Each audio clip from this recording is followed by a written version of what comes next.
नमस्कार, बहुत स्वागत है आपका न्यूज़ 18 का डिजिटल प्लेटफॉर्म आप देख रहे हैं। मैं हूं आपके साथ ऋतु सिंह और मेरे साथ मौजूद हैं ज्योतिषाचार्य पंडित अरविंद तिवारी जी। पंडित जी, बहुत स्वागत है आपका न्यूज़ 18 पर। तो आज हम बात करेंगे ग्रहों की युति की, क्योंकि जब भी ग्रहों की युति बनती है और बुध का किसी राशि में प्रवेश होता है तो ये कई राशियों के लिए शुभ संकेत लेकर भी आता है। लेकिन ऐसे में मई का महीना आपके लिए कितना खास होने वाला है और कौन सी सावधानियां आपको बरतनी है, इस पर आज बात करेंगे। पंडित जी, शुरुआत करते हैं कि जो बुध का अलग अलग राशियों में प्रवेश होने वाला है, मई का महीना कैसा रहेगा? जी नमस्कार, और न्यूज़ 18 के सभी दर्शकों को मेरा बहुत बहुत नमस्कार। बात कर रहे हैं आज हम बुध ग्रह को लेकर। बहुत सुंदर ग्रह बुध, जिसके बारे में जानना बेहद आवश्यक है।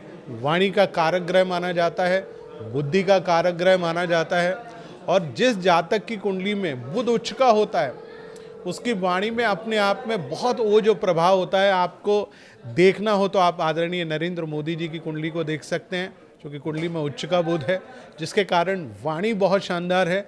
बुध की महादशा चल रही है, प्रधानमंत्रित्व काल को वो बहुत तेजी से आगे बढ़ा रहे हैं।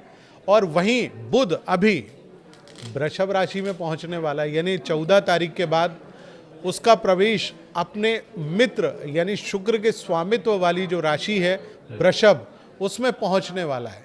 तो वहां पर जब बुध पहुंचेगा अपने आप में बहुत महत्वपूर्ण संयोग बनाएगा, क्योंकि 15 तारीख को सूर्य वृषभ राशि में प्रवेश करेंगे। 15 तारीख के बाद बुध वृषभ राशि में रहेगा, और बुध जब सूर्य के साथ होता है तो बहुत ही शुभ प्रभाव बनाता है। बिल्कुल पंडित जी, इस बार मई के महीने में बुधादित्य राजयोग बन रहा है, लक्ष्मी नारायण राजयोग बन रहा है। अलग अलग राशियों के लिए ये योग कैसे काम करते हैं और कितने शुभ संकेत लेकर आते हैं? बहुत सुंदर प्रश्न आपने पूछा। देखिए, बुधादित्य योग जिसको कहा जाता है, बुध जब आदित्य यानी सूर्य के साथ होता है तो बुध आदित्य कहते हैं। इसको सूर्य आदित्य योग भी कहा जाता है, क्योंकि सूर्य बुध के साथ मिला होता है। तो ये अपने आप में बहुत बड़ा राजयोग होता है। देश के लिए एक बहुत अच्छा संकेत माना जा सकता है, क्योंकि भारतवर्ष की जो कुंडली है वो वृषभ लग्न की है, कर्क राशि की है। राशि से एकादश भाव में सूर्य और बुध का प्रवेश, हालांकि बहुत थोड़े से समय के लिए रहेगा, 23 मई तक ही रहेगा। 23 मई के बाद, क्योंकि बुध लगभग आप मान के चलिए कि 15 से 20 दिन ही एक राशि में ट्रांजिट करते हैं, और वो जब वहाँ से निकलेंगे और अपने मित्र की राशि में पहुँचेंगे तो अपना एक अलग प्रभाव देंगे। लेकिन ये जो प्रभाव, ये भारत के लिए बहुत ही शुभ माना जा सकता है। जी, तो ये जो ग्रहों की युति बन रही है पंडित जी, मेष राशि के जातकों के लिए मई का महीना कैसा रहेगा, और ये पूरी जो युति है इनके लिए क्या लाभकारी साबित होगी, और अगर कुछ सावधानियां बरतनी है तो उसके बारे में भी बताइएगा कि मेष राशि के जातक इस महीने क्या ध्यान रखें? बिल्कुल, देखिए, मेष राशि से ये जो बुधादित्य योग बन रहा है, ये द्वितीय भाव में बनेगा, धन भाव में बनेगा। घर परिवार में सुख शांति समृद्धि आएगी। सेहत आपकी ठीक होगी। सेहत को लेकर यदि आप बहुत दिनों से परेशान चल रहे थे तो ठीक होगी। धन की आवक होगी, मन बेहद प्रसन्न बना रहेगा, और सबसे महत्वपूर्ण चीज, आपके जीवन में जो कष्ट आ रहे थे अब उन कष्टों से निजात मिलेगी, और रुका हुआ धन आपको प्राप्त होने जा रहा है।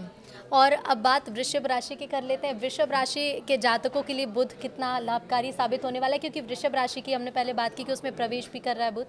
देखिए, वृषभ राशि के लिए तो बल्ले बल्ले है, क्योंकि आपकी राशि में सूर्य और बुध का योग बन रहा है। हालांकि सूर्य थोड़ा सा तनाव देता है, लेकिन बुध का प्रवेश तो बेहद शानदार है। धन मिलेगा, आय में वृद्धि होगी, घर परिवार में सुख शांति समृद्धि होगी।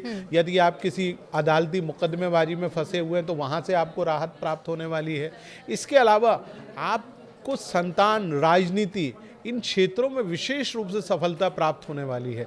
यदि आप कोई प्रतियोगी परीक्षा देने जा रहे हैं इन दिनों के दौरान, तो मुझे लगता है उसमें आपको बहुत सफलता प्राप्त होगी। बिल्कुल। अब मिथुन राशि की बात तो करेंगे, लेकिन पंडित जी, क्योंकि 26 मई के आसपास बुध शुक्र के साथ प्रवेश कर रहा है मिथुन राशि में, और लक्ष्मी नारायण राजयोग बनने जा रहा है, तो मिथुन राशि के जातक कितने खुश हो जाएं इस बात से?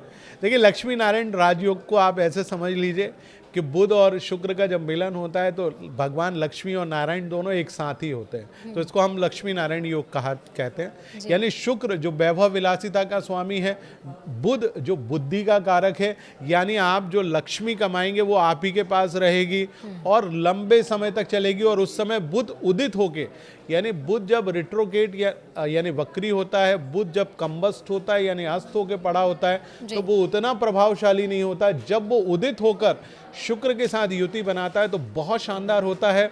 जिन लोगों की कुंडली में बुध और शुक्र युति बनाकर बैठा हुआ है, आप मानकर चलिए उनके लिए तो बेहद शानदार है। और मिथुन राशि वाले जातकों के लिए तो उस समय बल्ले बल्ले होने वाली है। बिल्कुल। कर्क राशि के जातक और कर्क राशि के साथ साथ सिंह राशि के जो जातक हैं उनके लिए मई का महीना कैसा रहेगा? बुध को लेकर उन्हें क्या कोई सावधानियां बरतनी है या फिर वो भी आराम करें कि हाँ हमारी राशि के लिए बढ़िया रहने वाला है ये समय? भाई कर्क राशि वाले जातकों के लिए ये महीना बहुत अच्छा रहेगा। हालांकि जब बुध और शुक्र मिथुन में प्रवेश करेंगे तब थोड़ा कष्टकारी रहेगा, यानी कि महीने के आखिरी दिन, महीने के आखिरी उसमें। और सिंह राशि वाले जातकों के लिए तो बहुत शानदार है क्योंकि दशम भाव में बनेगा फिर एकादश भाव में रहेगा, तो ये पूरा महीना उनके लिए बेहद शानदार है। कन्या राशि के जातकों के लिए क्या कहना चाहेंगे पंडित जी? देखिए, कन्या राशि के लिए भाग्य स्थान में बन रहा है सूर्य बुधादित्य योग, कामकाज बहुत अच्छा रहेगा, सेहत बहुत अच्छी रहेगी, लाभ मिलेगा आपको। यदि उन्नति या प्रमोशन नहीं मिला तो प्रमोशन मिलने जा रहा है, और जब लक्ष्मी नारायण योग बनेगा तब तो पैसे ही पैसे आपके पास आएंगे। तो कन्या राशि वाले जात को पूरा महीना बेहद शानदार है। बिल्कुल। तुला राशि की बात कर लेते हैं पंडित जी। तुला राशि तो मेरी खुद की भी राशि है, तो तुला राशि वाले इस महीने क्या करें और क्या सावधानियां बरतें इस बार? देखिए, तुला राशि से ये योग अष्टम भाव में बनने वाला है, तो थोड़ा ध्यान रखें जी। सबसे ज्यादा ध्यान आपको रखना है अपने भाग्य को लेकर, अपनी वाणी को लेकर। ऐसा ना हो कि आपको गुस्सा आए। लेकिन जैसे ही 23 मई को बुध और शुक्र की युति बनेगी यानी लक्ष्मी नारायण योग बनेगा, वहां से पूरे 23 दिन आपके लिए बहुत शानदार रहने वाले हैं। अच्छा, उसी दौरान गुरु भी उच्च के हो जाएंगे, तो आपको आने वाला जो महीना है, मैंने आप मान के चलिए 23 मई से पूरा जून का जो महीना है वो बहुत शानदार बीतने वाला है। यदि आपका प्रमोशन नहीं हुआ है तो प्रमोशन होगा, धन मिलेगा, गाड़ी मिलेगी। यदि आप मकान खरीदने का योग आप चाहते हैं तो मकान यानी घर का सुख भी आपको प्राप्त अवश्य होगा। बिल्कुल। वृश्चिक राशि और धनु राशि वाले जातक इस महीने कितना सुखी रहेंगे या फिर उन्हें भी कोई सावधानियां बरतनी है? देखिए, वृश्चिक राशि वाले जातकों के लिए बुधादित्य योग बहुत शानदार है, जो कि सप्तम भाव में बन रहा है। राजनीतिक रूप से कोई बहुत सम्मान या बहुत अच्छी चीज उनके जीवन में होने जा रही है। हालांकि जब शुक्र और बुध की युति बनेगी मिथुन राशि में तब थोड़ा सा कष्टकारी जरूर रहेगा। तो ये समय कुछ मिला जुला है, बहुत अच्छा है। धनु राशि वाले जातकों के लिए भी लगभग वही चीज है कि जब बुधादित्य योग बनेगा वृषभ राशि में तो कमजोर रहेगा, सेहत कमजोर रहेगी, विरोधी प्रबल होंगे। परंतु जब वो योग मिथुन राशि में बनेगा तब बेहद शानदार रहेगा। बिल्कुल। मकर राशि के और कुंभ राशि के जातकों के लिए क्या कहना चाहेंगे पंडित जी? मकर राशि वाले जातकों के लिए तो भाई बुधादित्य योग पंचम भाव में बहुत शानदार है। पिता, संतान, राजनीति बहुत अच्छा, रुका हुआ धन प्राप्त होगा।